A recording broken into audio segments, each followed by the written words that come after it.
All right, today we're going to dive into some really profound ancient wisdom. We're talking about karma yoga, a path to freedom that comes to us from the Bhagavad Gita. You know, it's a question we all probably wrestle with at some point. To find real, lasting peace, do you have to run away from it all? Or is there a way to find that stillness right here, in the middle of all the chaos? That's the big question we're exploring today. So to guide us on this, we're going to look at the story of Arjuna.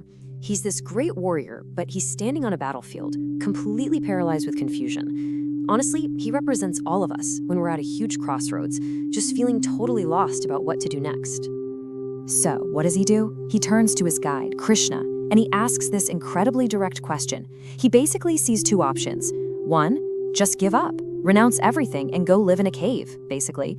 Or two, figure out a way to do what he has to do, but without getting all tangled up in the outcome. He just desperately needs to know which way is better.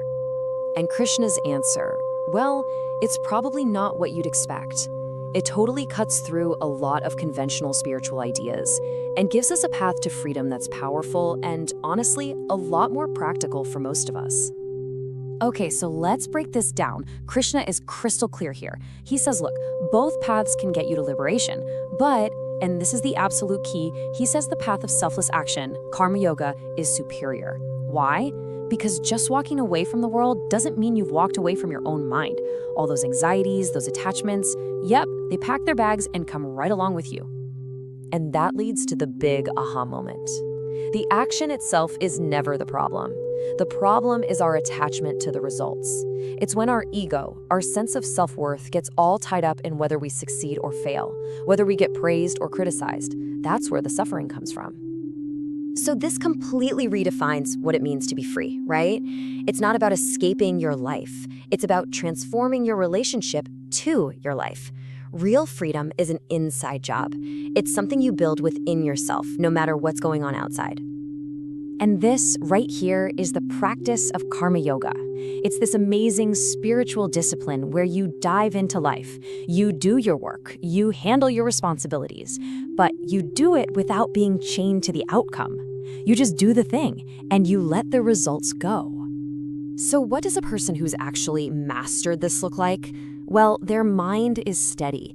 It's not getting yanked around by every little thing that happens. They're not on that crazy emotional roller coaster of success and failure, because their sense of peace comes from somewhere much deeper. They're just centered, whether things are going great or not so great. The text gives us this absolutely beautiful metaphor for it. A flame in a place with no wind. It doesn't flicker, it's just steady, unwavering, glowing. That inner stability, that's the peace of karma yoga. It comes from the inside, not the outside. But it doesn't stop there. This whole practice of selfless action builds and builds until it leads to an even more profound shift, a totally new way of seeing the entire world. This is where Krishna takes Arjuna's understanding to the next level, revealing one of the most powerful, unifying truths you'll ever hear. Just think about how radical this is for a moment. He's saying that the wise see the exact same divine spark in everyone and everything, from a Brahmin, the highest priest, to a cow, to an elephant, all the way to the eater of dogs, who would have been considered the absolute lowest of the low in that society. The message is clear. There are no exceptions. The divine is everywhere. And when you really truly start to see the world that way, everything changes.